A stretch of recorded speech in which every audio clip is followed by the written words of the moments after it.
The two halves of a mock Orion spacecraft arrive at Kansas State University's Ice Hall in August. After the capsule frame arrived at the Manhattan campus, the kinesiology research team, including graduate and undergraduate students, finished the construction. Credit Kansas State University. A mock space capsule has landed in Kansas State University's Ice Hall. In this fuel-to-scale model of the Orion spacecraft, astronauts practice emergency escape maneuvers, while a university kinesiology team studies their health and fitness levels. It's all part of NASA's plan for further human exploration of the solar system, from a Mars mission to a deep space mission. The university research team, led by Carl Ade, assistant professor of exercise physiology, and Thomas Barstow, professor of exercise physiology, has partnered with the Johnson Space Center in Houston to tackle a major challenge for these long-duration space missions: the return to Earth. Maintaining astronaut health is critical to NASA missions, and we need to be able to keep astronauts safe in flight and during landing, said Ade, who has previously studied astronaut health. By knowing fitness and health standards, we can determine types of in-flight interventions to keep astronauts healthy on long-duration missions that can last several years. Ade and Barstow are using a 2-year NASA grant to study the strength, cardiovascular health and aerobic capacity that astronauts need for an end-of-mission landing or an emergency escape. That's where the model Orion spacecraft fits in. After a deep space mission, the Orion spacecraft will land in the ocean and astronauts must perform a quick emergency escape. Astronauts must get out of their chairs, climb a ladder out of the capsule, and get into a life raft, all difficult tasks after several months in zero-gravity environments. Microgravity is tough on astronauts' bodies and can deteriorate skeleton, muscle and cardiovascular systems.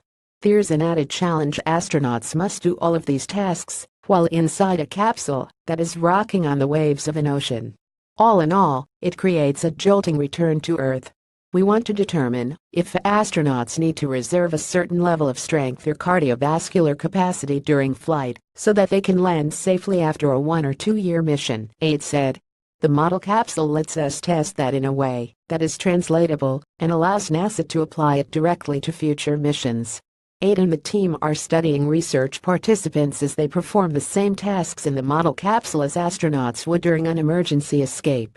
Participants wear special equipment that takes physiological measurements, such as muscle activity, oxygen uptake, heart rate and blood pressure, to determine what kind of stress the body experiences during an emergency escape. The mock-up Orion capsule is constructed to the exact dimensions as the real version. The research team traveled to Johnson Space Center to make measurements, look at blueprints and develop a way to create the space capsule in Kansas. Local manufacturing companies helped with the design and frame. Once the capsule frame arrived at the Manhattan campus, the research team, including graduate and undergraduate students, finished the construction. We have a great group of graduate and undergraduate students who have come together and helped us with all aspects of this project, from construction to testing, Barstow said. The project can help the general population as well. During deep space missions, astronauts must maintain their physical and cardiovascular capacity in a confined space with few medical resources. If the researchers can find possible interventions with these restrictions, they could apply the same methods to clinical patients, or possibly geographic areas without access to medical facilities and resources. If we can figure out how to keep an astronaut healthy in this extreme environment, we can translate that to life on Earth, Ade said. This research is really helping both individuals, the astronaut and those here on Earth. The research is a continuation of nearly 10 years of NASA-funded research to improve astronaut health and determine fitness standards. Our goal is to provide information on how fit an astronaut needs to be when they leave, so that when they get to the destination, or when they return to Earth, they will be strong enough to perform mission tasks, even after several months in a zero-gravity environment, Barstow said. Explore further Mars mission. Astronauts rehearse water landings off Texas provided by Kansas State University.